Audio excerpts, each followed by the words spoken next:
The status of women in Islam has been a topic of much debate and misunderstanding. Often, Western perspectives are clouded by stereotypes and prejudice. This essay aims to shed light on the true teachings of Islam regarding women. We will explore the fundamental rights granted to women in Islam, comparing them with common misconceptions. By delving into the Quran and Hadith, we will uncover the historical context of women's rights in early Islamic society. Additionally, we will highlight contemporary examples of empowered Muslim women who are breaking barriers and making significant contributions. Understanding the rights of women in Islam is crucial for fostering respect, promoting gender equality, and building bridges of understanding in our increasingly interconnected world. Through an informed and nuanced examination, we can move beyond stereotypes and appreciate the richness and complexity of Islamic teachings on the rights and empowerment of women. This essay invites you to embark on a journey of discovery, unveiling the truth about women in Islam and recognizing their invaluable contributions to society. At the heart of Islamic teachings lies a profound emphasis on justice and equality for all. This is not just a peripheral aspect, but a core principle that permeates every facet of Islamic life and law. The Quran, the holy book of Islam, explicitly states that men and women are created equal in the eyes of God. This divine declaration serves as a foundation for the equitable treatment of all individuals, regardless of gender. They are partners in life, each deserving of respect, dignity, and equal opportunities. This partnership is not merely symbolic, but is meant to be practiced in daily life, ensuring that both men and women can thrive and contribute to society. This principle of equality forms the bedrock upon which all other rights are built. It is a guiding light that ensures justice is served in every aspect of life, from personal relationships to societal structures. One of the most important verses in the Quran regarding women's rights is verse 4:34, which states, "Men are the protectors and maintainers of women, because Allah has given the one more strength than the other, and because they support them from their means." This verse has been a subject of much discussion and interpretation. This verse is often misinterpreted to suggest that men are superior to women, or that women are subservient to men. Such misinterpretations have led to misconceptions about the role and status of women in Islam. However, a closer look at the verse in its entirety, as well as its historical context, reveals a different meaning. The verse actually underscores the responsibilities that men have towards their families, highlighting a system of mutual care and support. The verse emphasizes the complementary roles of men and women within the family structure, with men being responsible for the financial well-being of their families.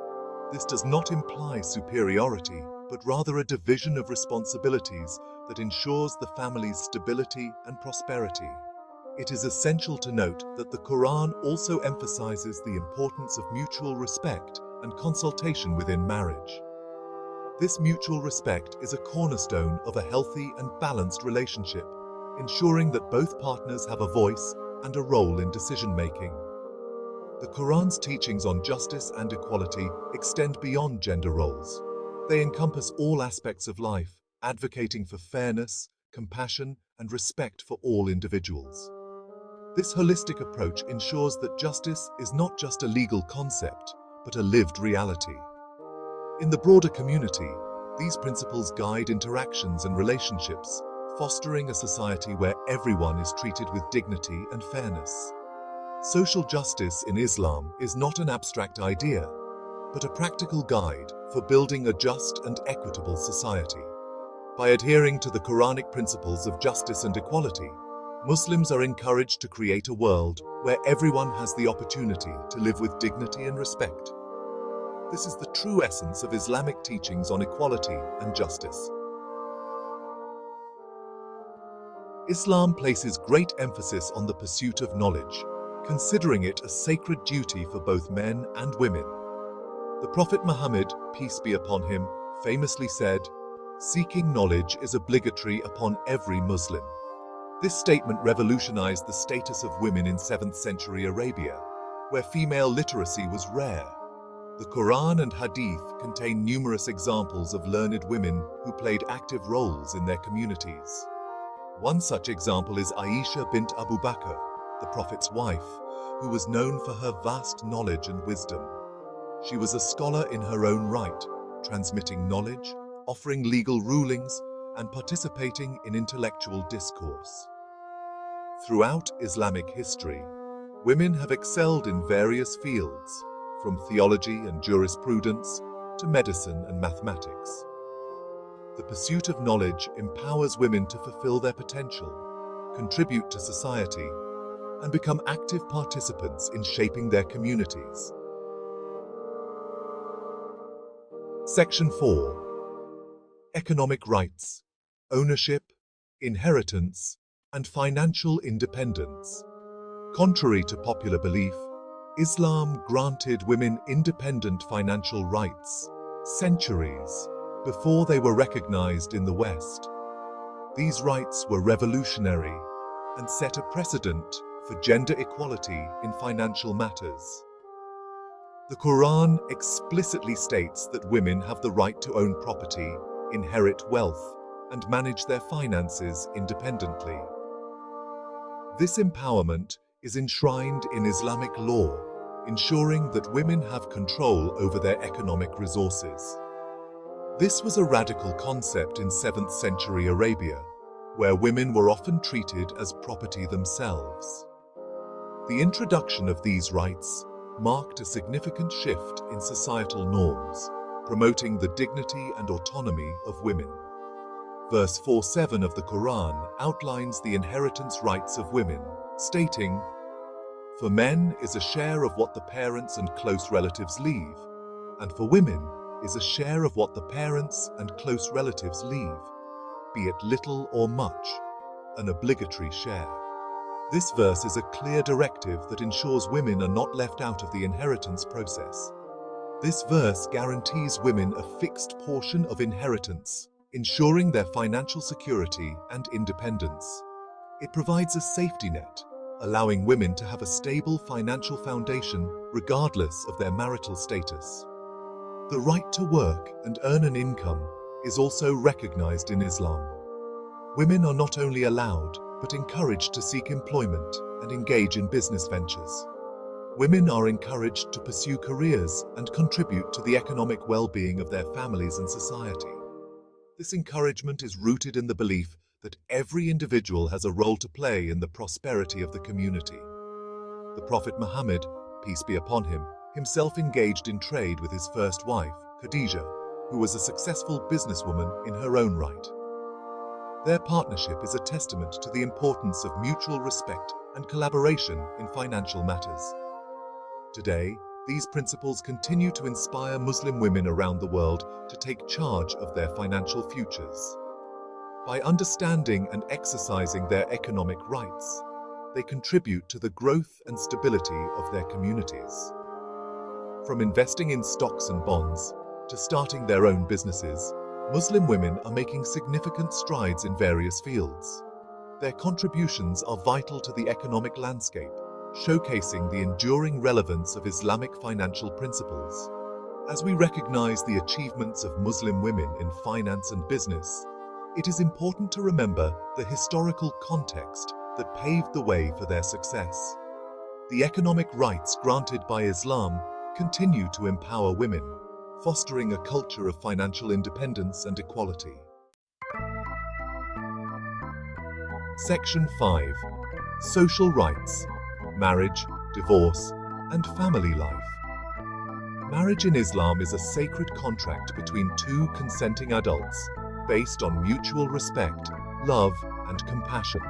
It is a union that is meant to be cherished and nurtured, with both partners playing an active role in maintaining a harmonious relationship. It is not a forced union, and women have the right to choose their husbands freely. This freedom of choice is a fundamental aspect of Islamic marriage, ensuring that both parties enter the marriage willingly and with full consent.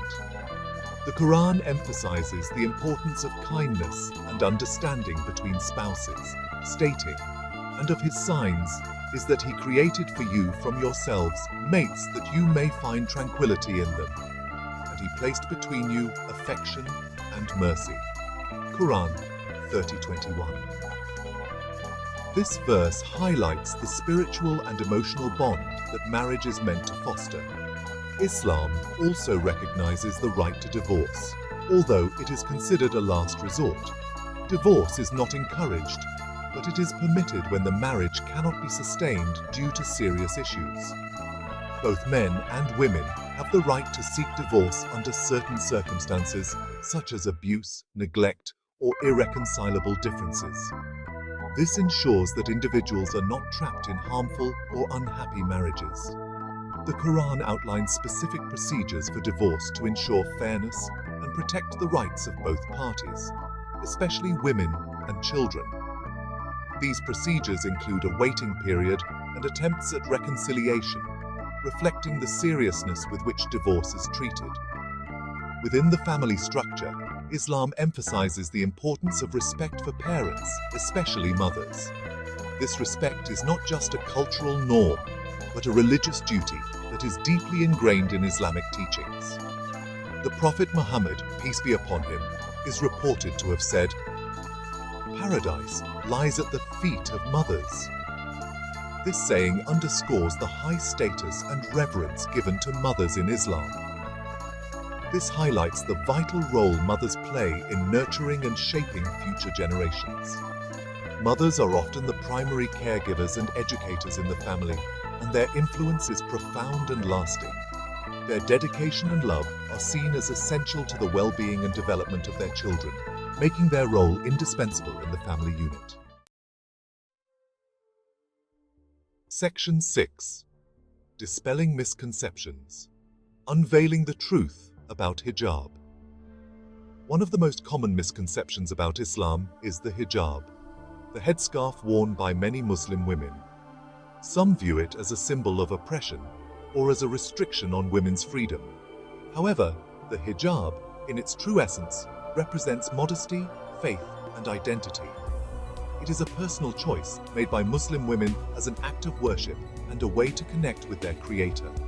The Quran instructs both men and women to dress modestly. For women, this includes covering their hair and body, except for their face and hands.